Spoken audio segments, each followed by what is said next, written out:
If you want to live a long, high quality life, the way you eat is going to have a massive impact on that. In this video, I'm going to give you an overview of what I eat with the goal of being around a long time, and some of it is quite controversial. In the Western world, unfortunately, the standard American diet is killing people in their millions every year, from obesity and type 2 diabetes to heart disease and cancers. I'm starting my day off with a meal that rarely changes. I have some chicken sausage, some cereal from a whole grain source, and a piece of fruit in the form of a banana today. I get a high quality protein source in. This is fuel for my pre-workout from a wheat source and from a fruit source, and that sets me up to perform at my absolute best in a workout. And before you say cereal is bad for you, it's processed, it's minimally processed first and foremost, but workout performance, improving strength and improving muscle mass is the second biggest marker that we have correlated with longevity. So making sure my nutrition optimizes performance in a workout is absolutely fundamental.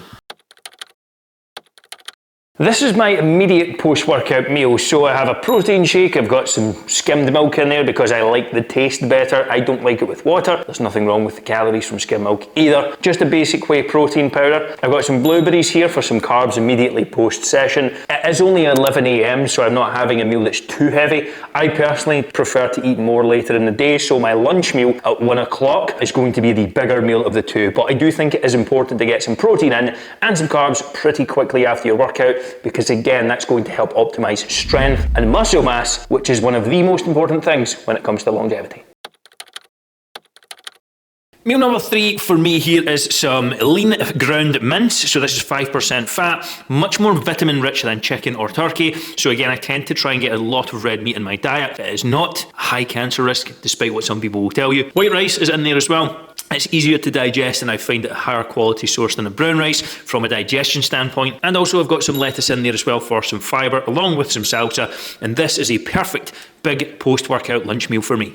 Now, you'll often hear things like fasting makes you live longer, meat eating is the only way, or you should avoid meat completely. They can't all be right, can they? Well, sort of, and this is where nutrition can get exceptionally confusing. I'm so damn confused.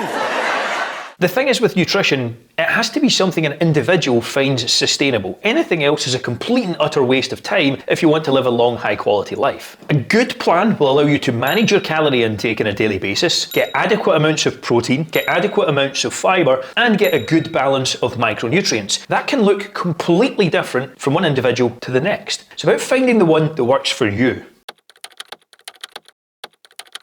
Now, moving on to my afternoon snack, which is some high protein yogurt. I also have a banana in here and also some nuts for some high quality fats. I'm going to get about 50 grams of protein from the 2 yogurts here, so a really easy, simple, high quality mid-afternoon snack that requires zero preparation on my end, and that is key for my lifestyle. I need things during the day that are convenient and require no preparation, because that is what allows me to succeed. And having a protein and fibre source in there is key for optimizing muscle protein synthesis, managing energy levels, and it's what I prefer as well. I like eating 4 or 5 times per day because that's what I like to do.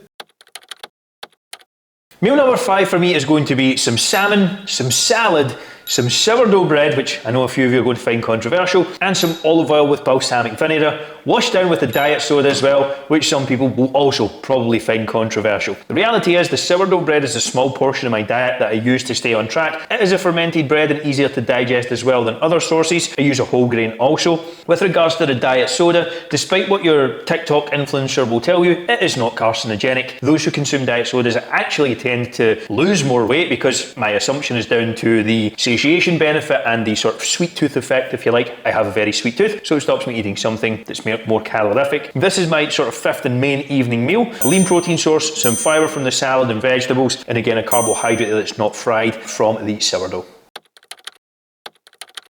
So this is my final meal of the evening. Apologies, my mic cut out here, guys, so I'm just voiceovering this. You're probably wondering why there is chocolate in a meal plan designed to help you live longer. The reality is this makes it sustainable for me. I enjoy it, I can unwind with this, it helps with stress and makes ultimately it sustainable. Processed foods account for about 5% to 10% of my calories. They do not count for an enormous amount, so that allows me to maintain a healthy body fat percentage, perform well in the gym, exercise effectively, sleep well, and to some extent manage stress. And emotional health is one huge part as well of living a long life. So something like this helps my quality of life because I actually enjoy it. Nutrition isn't just about macros and calories and getting everything perfect. It's about being a human being as well. Now, to look at the final totals for the day, we'll pop these up on screen just now. You can see for the total day, calorie-wise, are 2,728.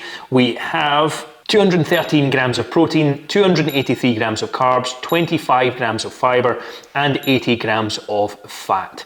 That is roughly a 10% calorie surplus for me at the moment, so I am gaining muscle slightly, but I hit all the targets required, and it is a good quality diet for me. Now, if you're interested more about longevity, off to the side is going to be a fitness test that you can put yourself through that I done of Peter Attias. Go and check it out, see how you get on over the next few weeks with the test.